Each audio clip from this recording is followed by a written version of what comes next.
got money from. So Turkey not only was drying up geographically, they were drying up economically as well. Continue. The Eastern Question is normally dated to 1744. That's debatable, but it's a good date. 1774. It's debatable, but it's a good date. And this is why. When the Russo-Turkish War of 1768 and 1774 ended in defeat for the Ottomans, as the dissolving of the Ottoman Empire was believed to be imminent.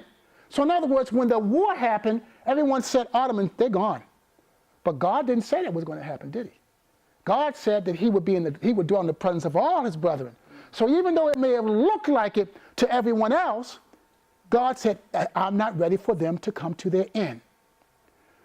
Okay, in defeat of the European powers engaged in a power struggle to safeguard their military, strategic, and commercial interests in the Ottoman domains. Are you getting this? Are you understanding what was going on? That the European nations knew they all had a vested interest in either Ottoman staying where it was or they having it themselves.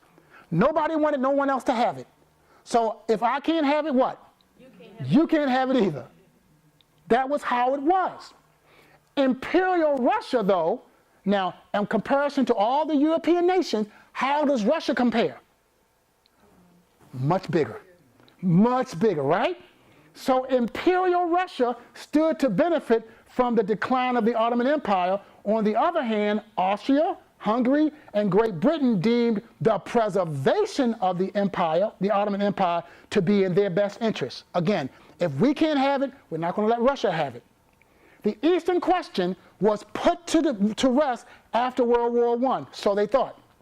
One of the outcomes of which was the collapse and division of the Ottoman holdings. That's from Wikipedia. But let's look at this. Here's what another historian says. The Eastern Question is considered by some historians to be the most perplexing international controversy which had troubled Europe since the fall of Napoleon. It is doubtful, indeed, whether any other fact in the diplomacy of the kingdoms of modern Europe since the rise of statecraft has been so great a menace. This is huge to Europe, but it's huge to the rest of the world as well. So far-reaching in its ramifications and so difficult of settlement as that so-called Eastern Question, on account of which we are new to enter. Why would this be so difficult to settle? Why would this be difficult to settle, class? Everybody wants it. And everybody has a vested interest. See, if the United States, for instance, if New York, let's use New York as an example. New York, who's ever lived in New York? Major commerce city, right? But if the borders, if New York City itself, if the harbor where all the commerce came into New York, if that was destroyed, bomb, earthquake, or whatever, what would happen? What would happen to commerce in the United States? Say it again? It would drop for how long? How long? Would you say, Sister Connie? Not long, because you got ports in Boston, Maryland, Washington, Delaware, Georgia, all those places. Any one of those places could make up the difference because this country has a wide border, right? But if it happened in Ottoman Empire, that would shut it down. That would shut commerce down into the Mediterranean. That would shut commerce down in the Black Sea. That's why everybody wants that land. Because if you can control that, we're going to see in just a moment. We're going to see in just a moment if what I'm saying is true. And so it involved the entire fabric of Europe and a considerable portion of Asia in the folds of complication which neither the talons or the feet of France nor the spears of St. George, which is Great Britain, were able to loose. Finally, of the vast complication, what do you see there, beloved? Turkey what? Was the heart and center. Heart and center. Turkey is the heart and center of the Eastern Question. She held in general the southeastern parts of Europe and the approximate regions of Asia. So far as her position is concerned, it was such as to give her undisputed control of those narrow waters which separate the Asiatic dominions from the countries of Southern Europe. And such control had been guaranteed by treaties, many for more than a century. How strategic is Turkey? Everybody wants it, and nobody's going to get it until a world war, and that's going to bring it to the end. I'm almost done. I got 6 slides. I got slides that you have to see. The advantage of the situation was clearly discerned. Look, read with me, or at least make sure you're paying attention, because you need to see what world leaders, how they used to think in the past. See, we don't have world leaders like they used to have back then. Not to say that we want them, but the world leaders of those days, they didn't want to control, they didn't want to be a world leader at the United States. World leaders in the old days, they wanted to control the whole world. They wanted everything to sit at their feet. And so as we look at Turkey, watch what Ridpath in the book History of the World says. He says, the advantage of the situation, speaking of the area where Turkey is, was clearly discerned by the Roman Caesars. They understood it. They discerned what was going on. Constantine and his sons selected the old Byzantium, that's what it was called before, lying on the point of land next to the Bosporus. That's like the Suez Canal or the Panama Canal, and looking into Asia as the seat of the Eastern Empire. Remember, Constantine moved his empire from Rome to Constantinople, but there was a reason why he did that. Looking into Asia Minor as the seat of the Eastern Empire, it was within a few years of the birth of Columbus that the last Eastern Caesar, still bearing the name of Constantine, yielded his scepter to Muhammad and his Ottoman Turks. So the Constantines, they knew the value of this land. You don't have as much control in Rome as you would have if you have it where Turkey is now. Because once people come through the Mediterranean, at that time, you'd better have a very serious military. But they had to come in through Mediterranean on the south, Dardanelles, and the Black Sea, and the Marmosa in the north. And people could just engage. I wish I could pull a slide up. They could just engage on land and go across the land and not go across the water. That's why Constantine wanted to have the control. He would be able to control all the Mediterranean from way back there. No one could get in or out. You think this is something that's just I'm talking about? I think I showed this to you folks last week. The Eastern Question is back. BBC News says it's back. And BBC News is like Reuters. Here is Jonathan Marcus is considered, his title is, can anybody see that? Diplomatic correspondent. Does he understand diplomacy? Does he understand what countries are doing strategically to make their moves? He would understand it, especially if he's working for BBC. And this is what he had said. I showed this to you last week. I was expecting us to have more public, but that's okay. It was a reminder that for much of the 19th century, Western diplomacy had been obsessed with what became known as the Eastern Question. This was the fear as to what might happen as the Ottoman Empire, then seen as the sick man of Europe, slowly relinquished its grip on its various possessions. This is a modern person. See, I was giving you old quotes. I was giving you old definitions. This guy wrote this in 2016. So he's saying the same thing. He's seeing the same thing. Like Solomon said, there's what? Nothing new under the sun. Who might step into the breach? When Turkey's gone, who might step into the breach?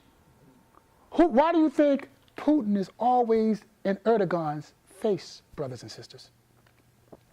Why do you think that even when Turkey shot down Russian planes last year, they just apologized and they moved on like friends? Because Russia understands the value of Turkey. Keep your enemy closer. Exactly. Your friends keep your enemy closer. One obvious concern was, look at that, Russia. This was just in February of 2016. This is a diplomatic correspondence saying that the concern for who would step into the breach, their concern is Russia. Britain and France had already fought one campaign to bolster Turkey and limit Russia's influence in the Holy Land, the Crimean War of the 1850s. At the height of its power in 1683, the Ottoman Empire controlled territory in the Near East, North Africa, as well as Central and Southeastern Europe. That's a lot of land for one nation to control. That's a lot of land. And so here's the final question. Where do we find the earliest roots of the Eastern question? I think I sent this article to many people here because I see Brother Mike brought his with him. Did everybody get a copy of this article on the Eastern question? Has anyone got this copy? Because I did send it, because I know Brother Mike has, and I think Brother Thompson, you're shaking your head like you got it as well. So I sent it to the whole church. I'll send it out again. No, what you have is the questions, and all those questions should be answered. You should have been able to answer those questions from today. But I'm going to send it out again then. That article is by a guy named Roderick Owens. It's called The Eastern Question. He's a Seventh-day Adventist, and he deals with it. He goes into it, and I was really amazed. But be that as it may, when you get it, you'll be able to understand a lot of what I'm saying right here. So where do we find the earliest roots of the Eastern question? In the Bible. But historically, anyone know who this man right here is? His name is Peter the Great. And I'm going to finish up on this one. His name is Peter the Great. Listen to what Peter the Great, he was the Tsar of Russia for 26, 27 years. I think it's 26. And this is what he said. This was considered his last will and testament. Can y'all see this? This is what he told he left, in other words, as he left this, every Tsar, every president, every prime minister of Russia afterwards was supposed to follow this as their modus operandi, or as their rules of how they would be a leader in Russia. And this is what he told them. He said, take every possible means of gaining what? He said this in 1623. He said it in 1623. And the Indies, or India, for he who rules there will be the true sovereign what? Nebuchadnezzar. Was he a true world leader? Yes. Because every place where somebody lived, he had control, right? How about Alexander the Great for the time that he lived? Every place that somebody lived, he had control. Okay? How about Xerxes, Artaxerxes, the Medo-Persians? Everyone, wherever they lived on the planet, if they were inhabitable, the Medo-Persians had control of that land, correct? How about the Roman emperors? Yep. Right. When Constantine moved his government, we need to start thinking in these terms. When Constantine moved his government from Rome to Constantinople, he was thinking about world dominance. Those were the kind of leaders that these men were. Not saying they were right. That's just the kind of leaders they were. And when they thought about being leaders of the world, Peter the Great says, for he who rules there will be the true sovereign, not of Russia, not of Europe, but of the world.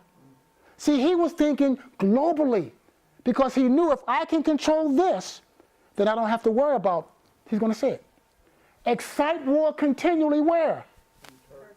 In Persia. Is that happening now? Persia is Iran. Is there war now in Turkey and Iran with the Syrians? Yes. He says excite war how often? Continually. Then he says establish fortresses in the Black Sea. Get control of the sea by degrees. There's that waterway again. And also of the Baltic, which is a double point necessary to the realization of our project. Accelerate as much as possible the decay of Persia. They didn't decay Persia, but they're tied tight to Persia. penetrate to the Persian Gulf, reestablish, if possible, by the way of Syria, the ancient commerce of the Levant advanced to the Indies, which are the great depot of the world. Once there, we can do without the gold of England. When we start next week, we're going to see how every Russian prime minister and king, even the Tsarina, which was Catherine the Great, we'll see how each one of those was done to make sure that they kept Turkey from becoming a world power like Turkey could have been. And so, beloved, we need to understand this Eastern question, the world knows it's going on. We just have forgotten. We were the people who told the world, we told them the answer to the Eastern question. We told the world what the answer to the Eastern question was. It was the Bible. We told the world that God had the answer. We told them, and we have fallen asleep on our God. G-U-A-R-D and G-O-D. God has given us, this is historical Seventh-day Adventism. This is what was taught by this church. This is how I learned it from this church. And this is what is going to make us the people of the book, so that when this man has to deal with rooms full of people asking about the three angels' message, they'll say, well, you got to know what you're talking about because you knew the Eastern question. God said, I will send angels before you so that when people hear you talk, they will know that you have been sitting at the feet of Jesus. So I've given for everyone all the questions here, and all the questions here, brothers and sisters, all the questions were answered in here. All the questions are in here. I mean, all the answers were on here. So you should be able to, but if you can't, send me an email or a text, because Shirley and I are traveling back and forth between our old house and our new, we don't have good reception. But all the answers were handled in here. And we're going to try to get the slides done, but I'm still working on part one that I did from before. It takes a whole lot. So we got 5 minutes. We got 5 minutes. If you want to, any questions, if you have any questions, I'll be more than happy to answer, okay? We only got 5 minutes. It's 6:23, and we're going to stop at 6:20. Oh, I'm sorry. I thought you had gotten that, Cammy. You only got 5 minutes recording? Well, you can turn it off. You want to take a picture? Yeah, I want to. You got it in your book, Daniel and Revelation.